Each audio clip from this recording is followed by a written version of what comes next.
Good morning, everybody. Thank you for joining us. We're on time today, so no need to be patient. As always, I will start by sharing where our city stands in terms of public safety metrics this morning. We unfortunately saw several incidents last night, and first and foremost, our hearts are with those residents, communities, and everyone impacted by the incidents of violence that occurred. As I always say, one instance of violence is one too many. However, we must still note the progress that we've made. And as of today, as you can see, homicides are down 28% year over year, and non-fatal shootings are down 38% year over year. Carjackings are down 12%. Auto thefts are down 41%.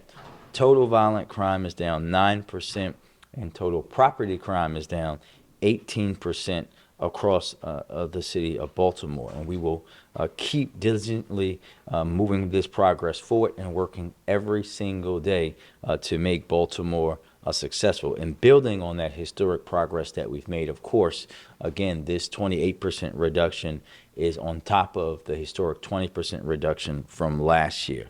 A few updates that we want to remind everybody of. First, a reminder that this Saturday, Baltimore City will once again host Charm City Live right here outside at War Memorial Plaza. We have an incredible lineup this year with Method Man and Redman. Monica are set to hit the stage alongside Division, Tiana Majors, and many, many others, including some of my favorite Baltimore DJs, everyone that grew up in Baltimore and spent any time on a small place on Russell Street knows the Paradox will be welcome to see DJ Rob Braxton returning home to Baltimore to perform.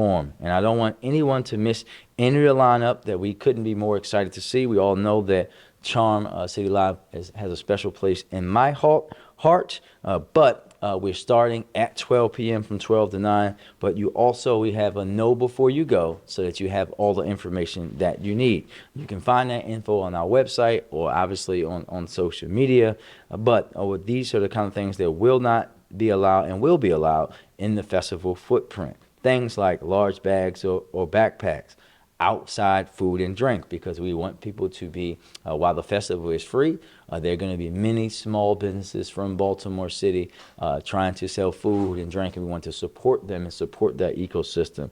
Professionals and cameras or recording devices, and all of those things cannot be brought there. There will be 2 entrances to the festival site, and each entrance will have security checkpoints. The north entrance will be at Gay Street, just south of East Saratoga Street, and the south entrance will be on Gay Street, just north of East Baltimore Street. So those are the 2 ways that you can enter into the festival, and I can't wait to see you all at Charm City Live this weekend. Next, we will be planning our annual fall cleanup event for October the 26th. We'll be launching the sign-up form later today, and as we do every year, encourage everyone to sign up to keep our neighborhoods clean across Baltimore and make them even more beautiful.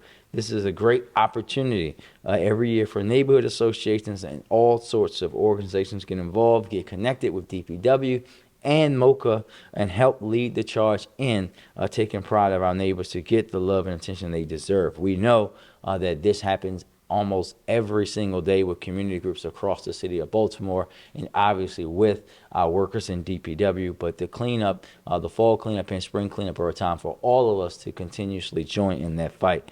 And then finally today, there are 2 critical, important cases moving through our court system this week. First, as you know, our lawsuit against the opioid distributors is moving forward with jury selection wrapping up yesterday. Our litigation team is presenting their opening statements today. We won't have much to share, and we'll have to be diligent on what we're saying as they focus on making their arguments in court. But I just wanted to raise up the absolutely incredible work that they've done so far with this litigation, and I know that they will continue that as the trial progresses. Second, I want to make the announcement that this morning, that following disappointing and frankly insulting decision by an Anne Arundel County judge to rule against the Harbor Place ballot question, the city's law department will be filing a motion to intervene. If the court grants that motion, we will join the Attorney General's team in being able to make our case directly alongside them. As you all know, The State Board of Elections voted and announced yesterday that they will be appealing the decision. This is us seeking to join that effort in partnership, not because we don't think they can get it done, but rather because it's going to be critical to have the city's voice heard directly at this juncture of the case. We'll be taking this step as soon as possible, and of course, we'll keep you all posted as it progresses. But we largely reserve the arguments for the appropriate judgment in court. And with that, we'll open up for questions. All right, third court case scenario. This morning, the Department of Justice accused the owner and operator of the Dolly of jury-rigging their ship before it left port, and says if they hadn't done so, the key bridge collapse wouldn't have happened. What's your response to that? Well, a little similar, as you know, we're seeking in litigation around that as well. But I think that this is what we were talking about when we said in every way that we can hold whoever's responsible, we will. And I think that what you have just said and what DOJ said is a shameful thing, and that we will continue to seek justice in every single way from the city's viewpoint. Just to that point, if the judge's initial ruling about Harbor Place, about the ballot question, is upheld, the city would have to wait 2 years. Can you just explain how that would delay the city's plan? Why that would be a source of frustration? Right. I think a couple of things you have to think about when you think about Harbor Place, right?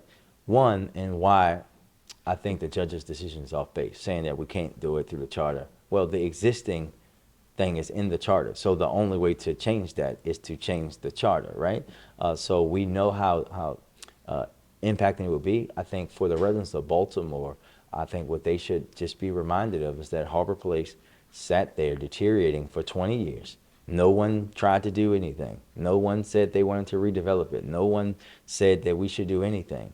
And then the moment that a black man from West Baltimore decides to intervene and jump on top of it and actually build it, and went out and talked to everybody in the city, not just the neighborhoods downtown, all of a sudden there's a group of people who oppose that. And I think the residents of Baltimore will be able to see through that and understand why there's so much opposition all of a sudden when no one cared, when it was just sitting there deteriorating. Congrats on becoming soon to be a family of five, Mayor Scott. Thank you very much, sir. You had 5 shootings on Tuesday, and I'm a Saturday morning anchor, so a lot of these I report are juvenile involved shootings. Is there any initiatives being done by the city considering to get these guns off the streets and then out of the hands of juveniles here? I know that there's been a lot of efforts in here, certainly highlighting the declining statistics when it comes to crimes, but anything to get the guns out of kids' hands, really. Yeah, I'm gonna just give you the real reality and numbers in just 1 second when it talks about guns and getting guns off the street. So far this year, BPD has seized 1,647 guns.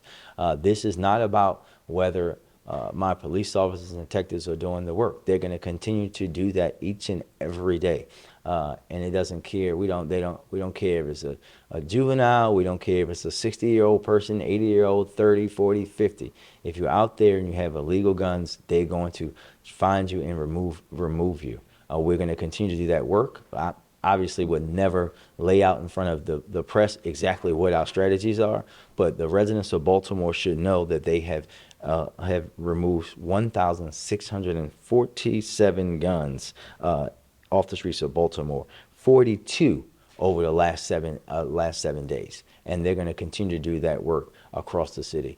But I think what we have to also always dig down in is, again, my frustration and the police department's frustration. We had this discussion yesterday in our police stat meeting, is that we're continuously seeing the same people, right? And we can't put that on the police.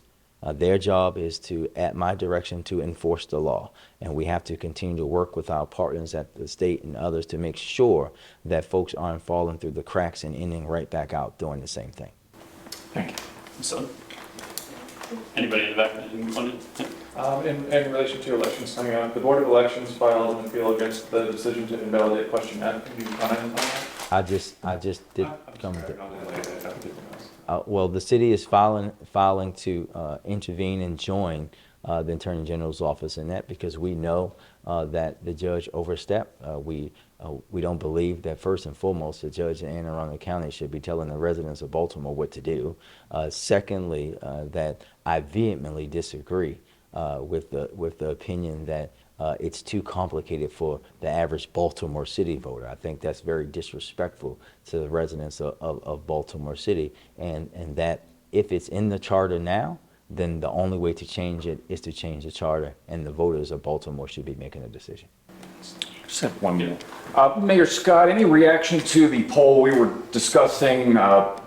County Executive Alsobrooks ahead of former Governor Hogan, 49 to 42. Are you surprised by that? I know you've mentioned in the past polls, can be misleading at times, but. No, I'm not surprised by that, but as I always say, the only poll that matters is election day, right? We know that I know and that the residents of Baltimore know that the county executive is the best person for the job. I know that I won't be voting for someone who used Baltimore as a dog whistle, who took months to meet with me about violent crime before and after I took office, while sprouting out that the city didn't have a crime plan for months. We're not someone who killed the original red line that we should be riding in Baltimore that was already funded for the most part. Someone who used Baltimore as their political dog whistle every single day for the 8 years he was governor, someone who depleted the state public safety agencies, right?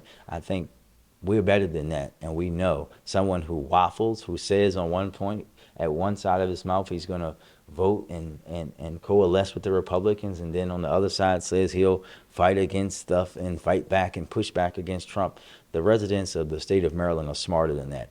If we elect him to be there, we are saying that we support these crazy things in Project 2025 with our vote, and we do not support that, which is why we should not send him there.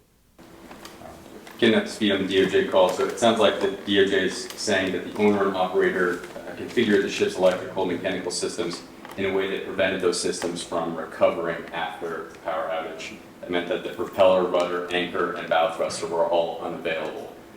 Just your reaction to that? My reaction to that, my first thought, Tyler, is thinking about those families, thinking about the people that lost their lives, thinking about the communities impacted, thinking about how the city, how the state, how the nation was impacted. And that's why we will be seeking justice in every way that we can. What else? Thank you, everybody.